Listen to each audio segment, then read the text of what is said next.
안녕하세요, 김이사입니다. 오늘은 글로벌TV 시즌3를 준비하면서 이런 얘기를 좀 해드리고 싶어요. 글로벌TV가 가는 방향은 국제결혼 서류대행, 그리고 제한적이긴 하지만 한국어 교육, 기숙사 위탁 이런 업무를 하고 있는데, 이게 서류대행이 갖는 의미에 대해서 한번 얘기를 해드릴게요. 국제결혼 서류대행이라는 거는 단순하게 서류를 만들어드리고 이런 업무도 있겠지만, 한편으로는 국제결혼 일정 관리가 필요한 분들한테 국제결혼 일정 관리도 해드리고, 또 한편으로는 국제결혼에 대한 상담이 필요한 분들한테 상담도 해드리고, 또 한편으로는 국제결혼의 피해를 예방해드리고자 국제결혼 진행 상황이 이상하면 이상하다고 얘기를 해드리는 거예요. 그 대표적인 사례가 얼마 전에 구독자님이 연락이 오셨는데, 국제결혼 스케줄을 어떻게 잡아야 되는지 이런 부분을 물어보시는데, 왜냐면 서류 진행을 어떻게 해야지 국제결혼 일정하고 맞출 수 있는지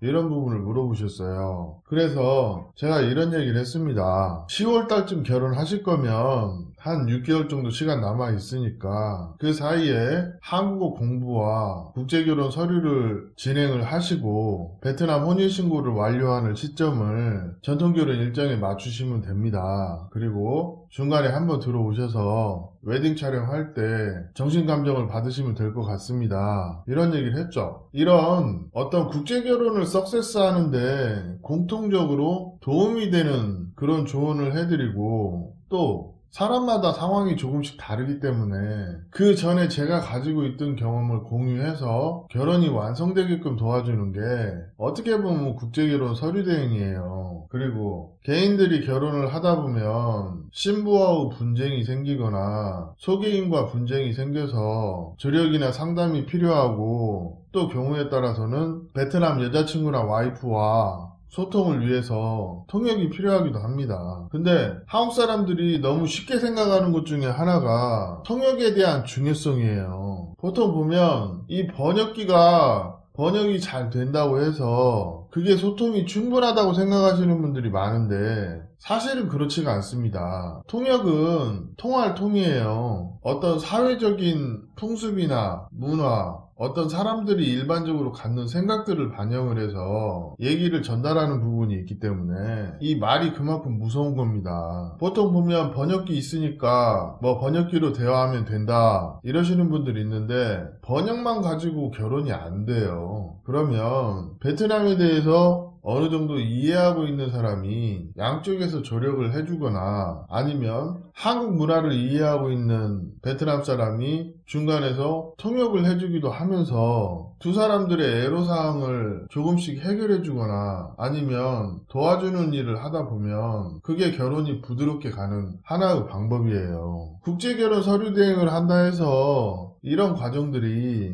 간과돼서는 안 된다는 얘기를 하고 싶은 겁니다. 그럼 제가 하는 일은 뭐냐? 저의 공식적인 업무는 국제결혼 공증이에요. 그리고 한국 신랑들이 애로사항이 있으면 저에게 상담을 하거나 요청을 하면 좀 도와드리기도 하고, 그렇게 하면서 결혼이 완성될 수 있도록 어떤 조미료 역할을 하는 거죠. 그리고 한국어 교육 부분, 이 부분은 신랑들이 잘못 생각하시는 분들이 하나 있는데, 한국어를 배운다는 건 그냥 한국에 가기 위한 한국어 이수 조건을 취득을 하는 거라 생각하시면 안 됩니다. 한국 문화를 받아들이고 한국에 대해서 이해를 하고 베트남과 한국 사이에서 가교 역할을 하는 징검다리 역할이 돼야 돼요. 베트남에서는 좀 멀어지고 한국에는 좀 더 가까워지는 그런 과정, 그리고 신부가 생활하는 태도나 결혼의 진정성을 보시려면 기숙사 생활을 하는 것도 하나의 방법이에요. 왜? 제3자의 눈으로 보면 그 사람이 어떤 사람인지 명확하게 보입니다. 하지만 현재 기숙사 사업을 하고 계신 많은 분들이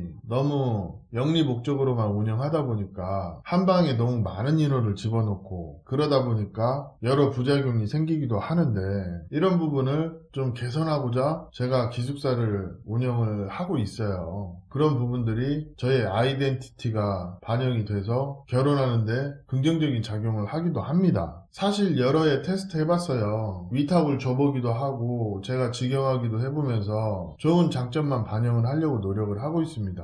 그리고 마지막으로 드리고 싶은 얘기, 저 김이사한테 국제결혼 서류 대행을 맡겨주시면 제가 신랑 신부 사이에 문제가 있으면 정확하게 찝어드리려고 노력을 하고 있어요. 말을 하지 않으면 누구도 알 수 없어요. 하지만 서류를 진행을 하다 보면 신랑이나 신부의 상태에 따라서 조금 이상하다 싶을 때가 있거든요. 그럴 때는 좀 조율을 해주거나 아니면 이 결혼은 절대 안 되니까 하지 마세요, 이렇게 얘기하는 경우가 있어요. 이거를 흘려들으시면 안 돼요. 경험에서 이상이 있으니까 이상이 있다 얘기해주고, 또 내가 돈을 벌지 못하는 상황이더라도 이건 아니라고 얘기해줄 때는 그게 그만큼 중요하니까 그런 얘기를 해드리는 거예요. 예를 들어 이런 거죠. 신부를 초청을 할 수 없는 그런 상황에 있는 여성이에요. 그러면 애초에 이런 분들하고는 혼인신고도 진행하면 안 돼요. 근데 하신다고 하면 반려를 한다거나 아니면 신랑이 초청 제한 사유가 있어서 초청이 어렵긴 하지만 초청이 가능한 부분이 있으면 그 부분에 대해서 사전 조사를 해주고 그 결혼이 되도록 좀 조력을 해주는 그런 부분에서 좀 역할을 해준다든지, 아니면 실질적으로 결혼 생활 하는데 문제가 없는데 소득 요건 준비가 어려워서 좀 소득을 맞춰준다거나 이런 작업을 하면서 신부가 한국에 올 수 있게끔 도와주는 작업을 하는데